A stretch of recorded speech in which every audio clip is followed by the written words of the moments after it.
बोल गुली आत्या. हा अंतरा, मी इथं कारखान्याच्या मागच्या बाजूला आल्या. पड्डीशी ये आत्ता.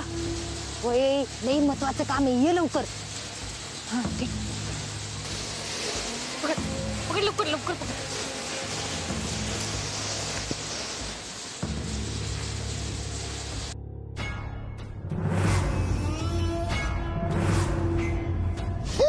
मी नाही काय केलं, काय अंतर आहे मी. अगं मग आधी सांगायचं नाहीस मी, घाबरले की मी किसती. तर काय साडी ओळखता येत नाही का तुला? बोल लवकर काय झालं ते. मला तुझ्या बरोबर कोणी बघितलं ना तर माझी वाट लागेल. मी बी काय गप्पा मारायला नाही आली तुझ्या बरोबर.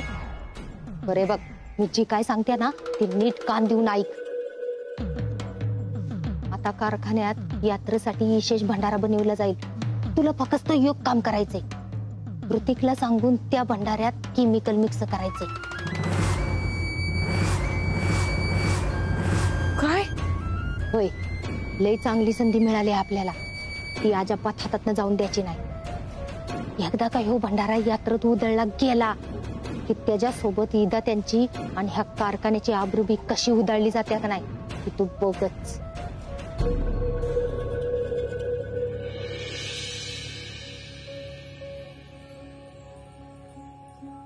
कृष्णा, त्या नवीन कंपनीला माल पाठवायचा होता, त्याचं काय झालं बरं? तो कधीच पाठवला. आणि त्या जयसिंगच्या कंपनीच्या बिलांवर सह्या करायच्या होत्या, त्याचं काय? ते बी करून टाकलं. कुठे ती फाईल? ती दे ना मला. हा, अरे फाईल काय घेतोयस? लंच ब्रेक झालाय, चल जेऊया. एक काम कर की कृष्णा, तू जेवायला बस, मी एवढं काम संपून येतो. हा, काम काय होतच राहतात राया.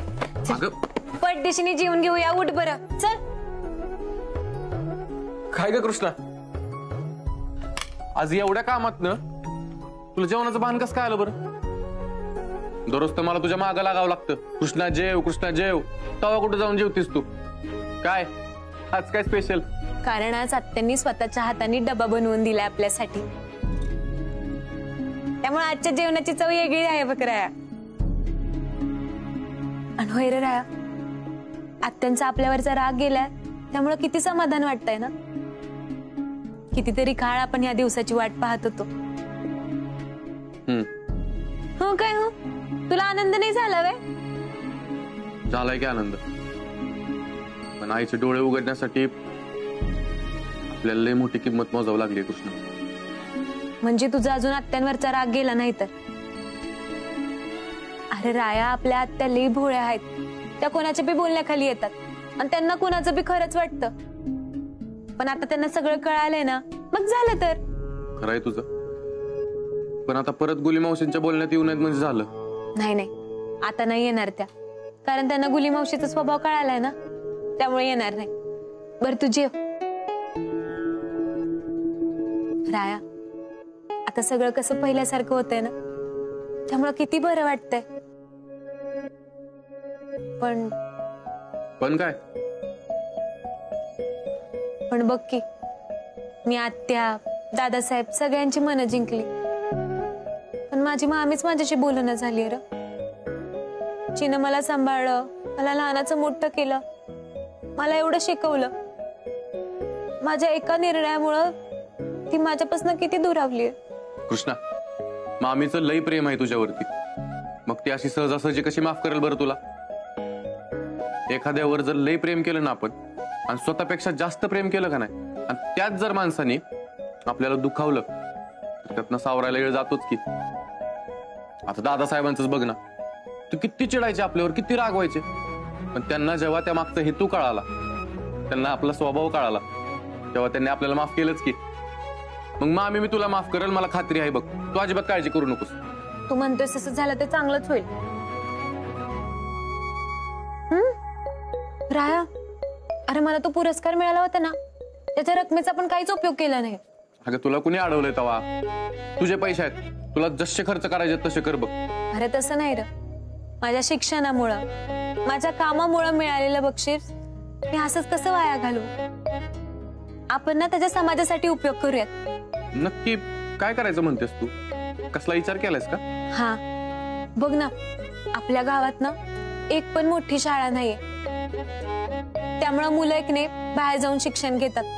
पण मुलींचं तसं नाहीये र. आई वडील बाहेर पाठवायला नकारच देतात. त्यामुळे मला काय वाटतं, आपण कन्या विद्यालय सुरू केलं तर, म्हणजे बघ ना, मुली गावातल्या गावात राहून शिकतील आणि मुली शिकल्या की गावची बी प्रगती होईल. कृष्णा, एक नंबर कल्पना आहे बघ. आपण जरा बी वेळ न वाया घालवता लगेच कामाला लागू. काय ही सगळं खरं आहे, पण हे सगळं करण्याच्या अगोदर भाऊसाहेबांच्या कानावर घालायला लागेल ना. ती कुल घालणार.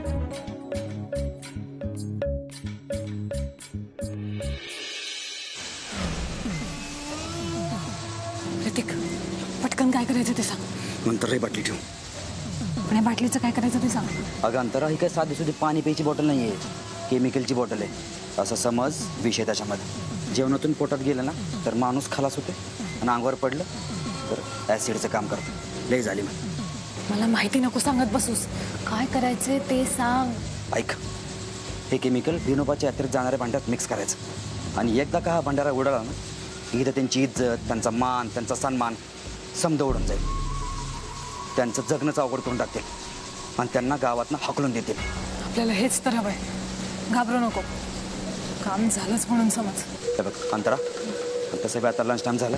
कामगार सगळे जेवारी केले असते. रायकृष्ण पण ऑफिसमध्ये बसले असते. अंतरा हीच ती येळ आहे आणि कसल्या परिस्थितीत काम झालं पाहिजे. जातो मी जाते आता, पण तू नीट लक्ष ठेव. जर मी सापडले ना तर तुझं काही खरं नाही. अगं अंतरा, मी असताना काहीच काळजी करू नकोस. जातो आता. या इथे त्यांचं काही खरं नाही.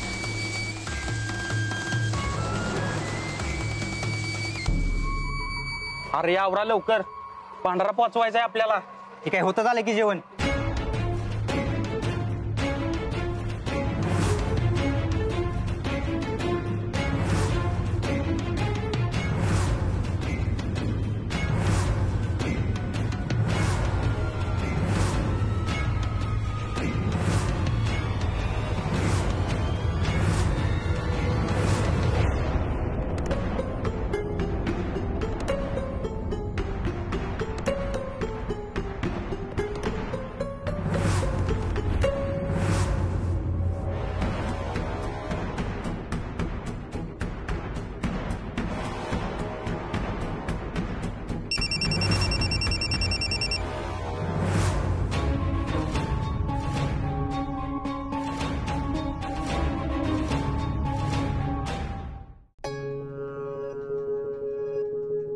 राय, कृष्णाला बोलवा. हो भाऊ. जामदार, कृष्णाला केबिन मध्ये पाठवा. हा. राया, यात्रेला पाठवायच्या हळदीचं काम कुठवर आलं? भाऊ, एकदम जोरदार काम चालू आहे बघा. विनोबाच्या यात्रेला भंडारा पाठवायचा आहे. हे ऐकून कामगार तर अजून जोरात काम करायला लागलेत बघा. अरे वा, शाबाश. आत येऊ का? ये ये.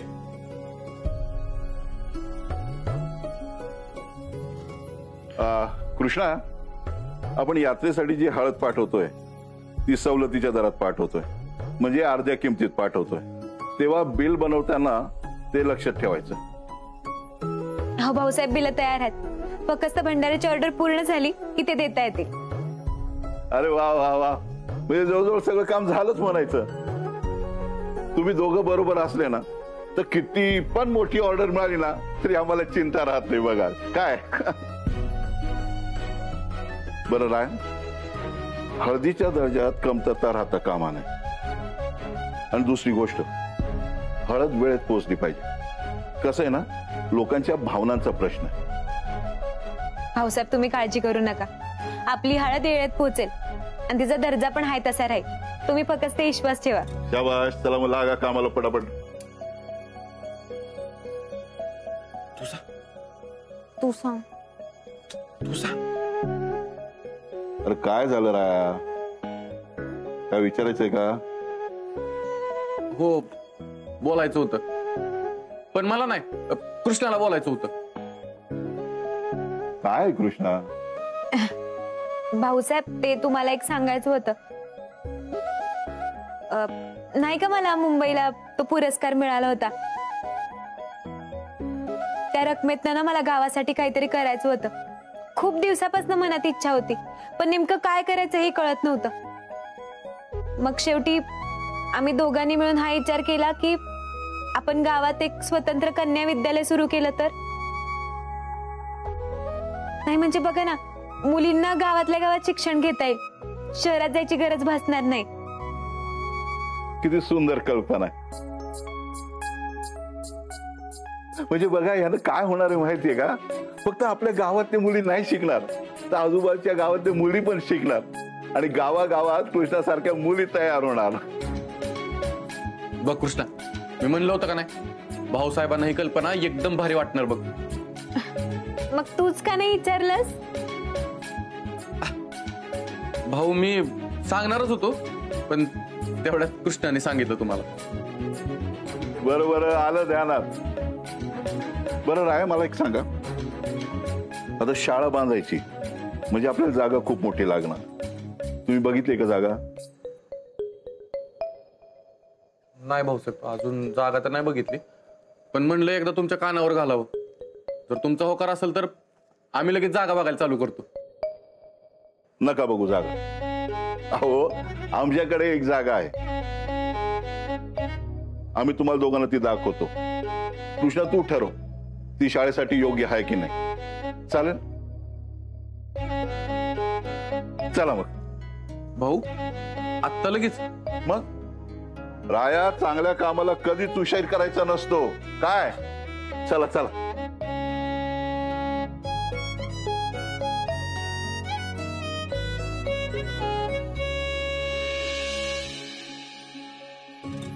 हरीश, एकावर एक व्यवस्थित गोण्या ठेव र.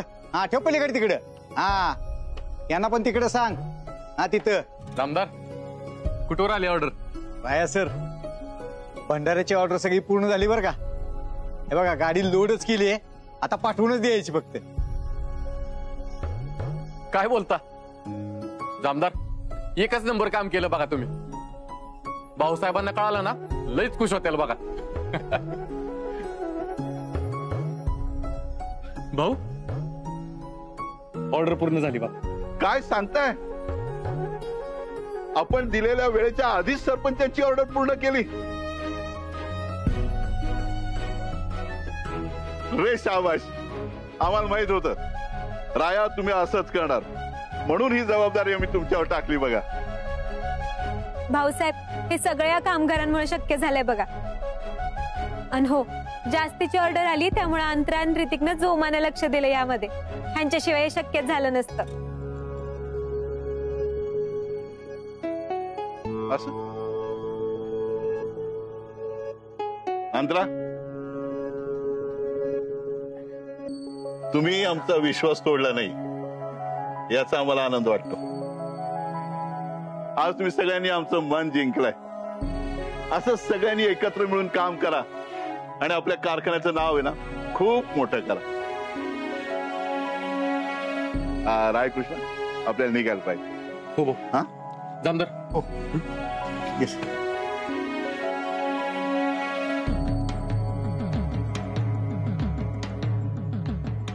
अंतरा, काय म्हणत होती? वेळेआधी ऑर्डर कंप्लीट केली ना, त्यामुळे कौतुक करत होते सगळ्यांचं. बरं, ते सगळं जाऊ दे. आपलं महत्वाचं काम केलंस ना तू? जरा हळू बोल ना, कोणी ऐकलं ना तर वाट लागेल. झालंय का? अंतरा, लय मोठं काम केलंस बघ तू आज. कामगाराचं कौतुक करत होतीस ना? हो. आता यात्रेच्या दिवशी इथं त्यांच्या नावाने गावभर कौतुक करत फिरतील. आणि असं कौतुक करतील का ना, ज्याचा इथं त्यांनी त्यांच्या स्वप्नात देखील कधी विचार केला नसेल.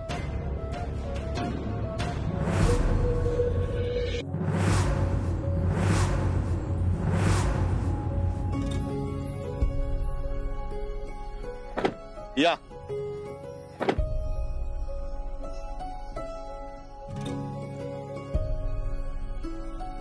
हे बघा, ही आमच्या मनातली जागा.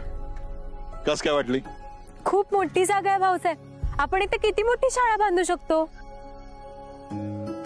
खरं आहे तुझं, शाळेसाठी एकदम योग्य जागा आहे.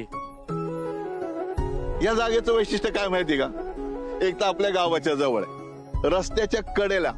त्याच्यामुळे काय होणार, फक्त आपल्या गावातली मुलं इथे शिकायला नाही येणार, तर आजूबाजूच्या गावातली मुलं पण इथे शिकायला येणार. जवळ विहीर पण आहे, त्यामुळे पाण्याचा प्रश्न मिटेल. आणि सगळ्यात मोठं, एवढी मोठी जागा म्हटल्यावर आपल्याला चांगलं छान पटांगण बांधता येईल, म्हणजे मुलींना खेळता पण येईल आणि अभ्यास पण करता येईल, जेणेकरून त्याचं स्वास्थ्य पण चांगलं राहील. काय आणि राय, पुढे मागे गरज पडली ना, आपण इथे छानपैकी कॉलेजची पण बिल्डिंग बांधू शकतो. भाऊ भाऊ, तुमचा तर सगळा प्लॅनच तयार झालाय की. अरे नाही, हे आत्ताचं प्लॅनिंग नाहीये, हे ना आमचं खूप वर्षापासूनचं स्वप्न आहे. पण ना कामाच्या व्यापामध्ये ना आम्हाला वेळ मिळाला नाही, मग आमचं स्वप्न स्वप्नच राहिलं, त्याला मुहूर्तच लागे ना. राय, आमचं काय स्वप्न होतं माहिती का, की आपल्या गावातल्या पोरांना ना शिक्षणासाठी दूर शहरात जायची गरज पडू नये, त्यांना तो त्रास होऊ नये, त्यामुळे मस्त त्यांना इथंच शाळा शिकायला मिळावी. पण काय झालं माहितीये का, कामाच्या व्यापात आहे ना आम्हाला वेळच मिळेना शाळेकडे लक्ष द्यायला. पण आज तुमच्या दोघांच्या रूपानं आमचं हे स्वप्न पूर्ण होत आहे, त्यातच आम्हाला समाधान आहे. बघा भाऊसाहेब, तुमचं हे स्वप्न आपण सगळे मिळून पूर्ण करूयात. गावाला जिल्ह्याला हेवा वाटेल अशी शाळा उभारूयात. भाऊ, आता जागेचा प्रश्न मिटलाच आहे तर आम्ही जोमानं तयारीला लागू. फक्त तुम्ही सांगा काय आणि कसं करायचंय ती. ठिणगी पडलीच आहे तर काम एकदम पूर्णच करून टाकू. नाही पोराव, आम्ही तुमच्या या कामामध्ये ढवळाढवळ करणार नाही. हे शाळेचं प्लॅनिंग, बांधकाम सगळं तुमचं तुम्ही करायचं. काय आपल्यापेक्षा जास्त शाळेबद्दलची माहिती कृष्णाला आहे, तिच्यावर ही जबाबदारी टाक. भाऊसाहेब, मला असं वाटतं आमच्यापेक्षा तुम्ही प्लॅनिंग केलं असतं ना तर ही शाळा आणखीन छान उभारली असती. अगं पोरी, फक्त आपल्या खानदानात नाही तर अख्ख्या गावामध्ये सगळ्यात जास्त शिकलेली पोरगी तू आहेस. तुला माहिती ना शाळा कशी पाहिजे. कृष्णा, तू माझं स्वप्न पूर्ण करतेस. अगं पोरी, अजून काय पाहिजे आम्हाला. त्यामुळे आज हक्कानं ही सगळी जमीन आम्ही तुझ्या ताब्यात देतो. आता इथं नंदनवन फिरवण्याची जबाबदारी तुझी.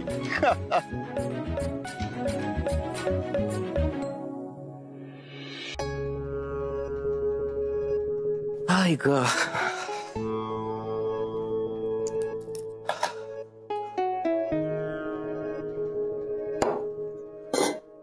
कृष्णा, पाणी देतेस का ग जरा.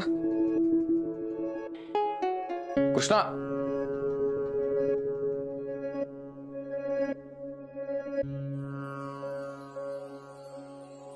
कृष्णा, बोल ना. अगं कुठं हरवलीस. काय नाही. अरे भाऊसाहेब मगाशी जे काय बोलले ना त्याचाच विचार करत होते. त्यांनी माझ्यावर लई मोठी जबाबदारी टाकली, मान मला ती पूर्ण करून दाखवायची आहे. ती कशी पूर्ण करता येईल ना याचाच विचार करत होते. अगं मी सांगतो ना, तू एकदम उत्तम रीतीने पूर्ण करणार बघ. आणि तुला एखादी जबाबदारी दिली आणि ती पूर्ण झाली नाही, असं कधी झालंय का. मला फक्त झोकून देऊन काम करायला जमतं. बाकी आता ही जबाबदारी व्यवस्थित पार पडल नाही पडल हे मला माहित नाही. पण राया, मला यावेळी लई भारी वाटतंय र. म्हणजे बघ ना सगळं कसं जुळून आले. मला बक्षिसाची रक्कम मिळणं, माझ्या मनात कन्या विद्यालय सुरू करण्याचा विचार येणं आणि भाऊंच्या मनात तशीच इच्छा असणं, आणि सगळ्यात महत्वाचं म्हणजे कन्या विद्यालय सुरू करण्याची जबाबदारी भाऊसाहेबांनी मला देणं. मला लई भारी वाटतंय. अगं कृष्णा, तूच भारी आहेस म्हणलं सगळंच भारी होणार की. बरं चला, उद्याच्या भूमिपूजनाच्या तयारीला लागलं पाहिजे आपल्याला. हा, आणि असं बी कारखान्यातलं व्याप लय कमी झालाय आपला. हो ना, अंतरामुळे आपलं बरंच काम सोपं झालंय. तिलाही मन लावून काम करते र. आता बघ ना, त्या भंडाऱ्याच्या हळदीचं ऑर्डरचं काम तीच बघते. माझ्यासाठी हे लई मोठं सरप्राईज होतं. अगं सरप्राईज अजून मिळालं नाहीये तुला. मी उद्या लय भारी सरप्राईज प्लॅन केलं तुझ्यासाठी. सरप्राईज? कसलं सरप्राईज सांग ना. आता ते जर तुला सांगितलं तर सरप्राईज कसं राहील बरं. हा, काहीतरीच असते तुझं, सांग ना. अजिबात सांगणार नाही. उद्या कळेलच की तुझं तुला. राया सांग की र. अजिबात सांगणार नाही. बरे काम कर, तुझं तू ओळख. राया. कृष्णा, हे बघ कृष्णा, काय बी झालं तरी मी सरप्राईज काय सांगणार नाही. उद्या तुझं तुला कळेलच जाईल. हा, काय रे तुझं काहीतरीच असते.